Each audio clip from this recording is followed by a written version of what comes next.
Welcome to the ArmaniTalks YouTube channel. I'm your host, ArmaniTalks. In this channel, I'm covering communication skills for you to level up your way with words, become much more articulate. In today's episode, we're going to be breaking down a section from my book, Get to the Point, A Beginner's Guide to Essay Writing, Critical Thinking Skills, and Logical Reasoning. Now, at first glance, you may be like, critical thinking skills and logical reasoning? Why did you pretty much use the same exact phrasing twice in your subtitle? See, a lot of people make that mistake. They think critical thinking skills and logical reasoning are the same thing. They think it's different words, pretty much implying the same concept. Incorrect. And you will know that it's incorrect if you read page 26 of Get to the Point, which is, if logic is because of this happened, critical thinking is, if I do this, this will happen. Logic is potential energy, while critical thinking is kinetic energy. And I believe a lot of individuals, the reason that they have analysis paralysis so much, and because they're book smarts, but they don't have good judgment, it's because they lead with logic and hope to be good at critical thinking. But if you flip it on its axis, where you lead with critical thinking and you fill it in with logic, I believe the second path is much better. Let me really highlight that difference for you. Imagine that one day you're supposed to pick up a package from this very attractive male woman, right? And you have to wake up early. So early to a point that most of the places nearby you are closed. And you gotta look fresh. And you gotta dress properly. You gotta comb your hair. You gotta brush your teeth. As you're about to brush your teeth, you notice something. You're like, I don't have any toothpaste. So what are you going to do? You could quit, right? A lot of people will be like, well, I'll greet the male woman with bad breath. I mean, that's not going to be a problem. But you find this male woman very attractive. And since you have a desire for her, you don't want to greet her with smelly breath. So that desire is making you tuned in to the toothpaste tube. You're like, okay, let me try to get at least a one squeeze out of it.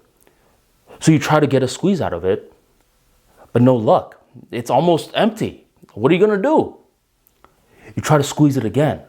Once again, nothing much. And this is when you're about to quit. And right before you're about to quit, you picture the male woman again. There's high desire, and you go back to work.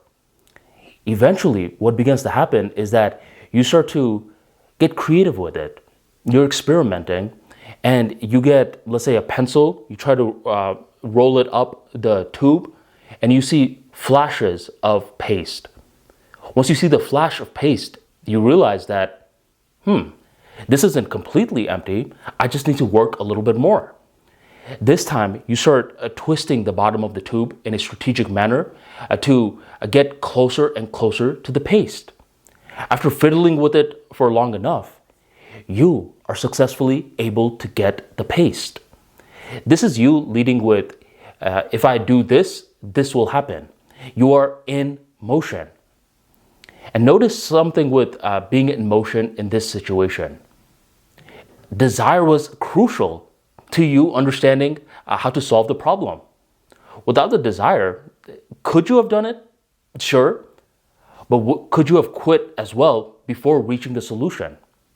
Yes.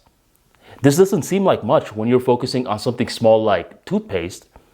But if it's something more complex, like let's say some human wants to build a computer. They don't have any manuals or anything like that, but they can engage desire in a certain way where they want to keep figuring it out.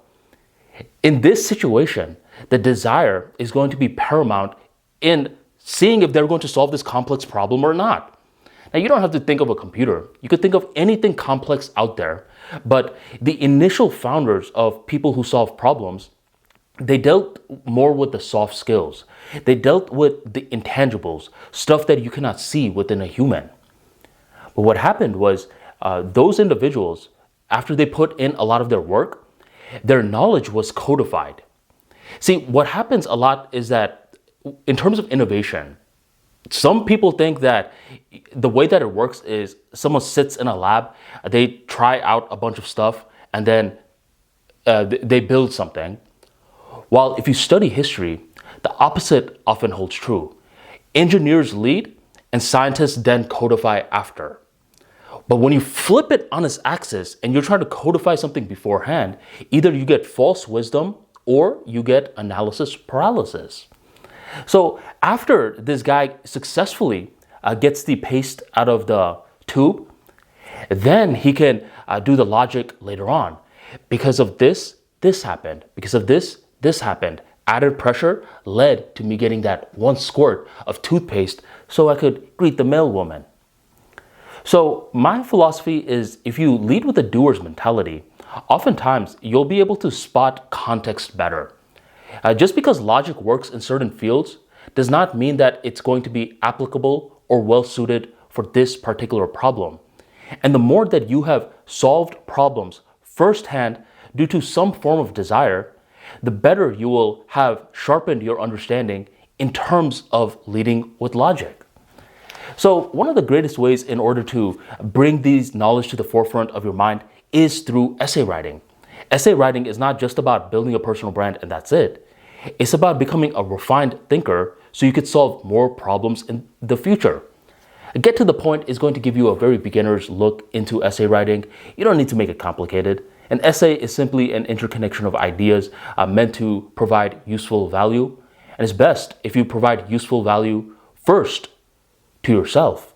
The more that you can solve problems in relationship to your life, the more that you can create logical explanations that will help other people in their life. Get to the Point is currently available on Amazon, Gumroad, Audible. I'll drop all the links in the description box and the pinned comment right on below. And thank you very much for joining the Armani Talks YouTube channel.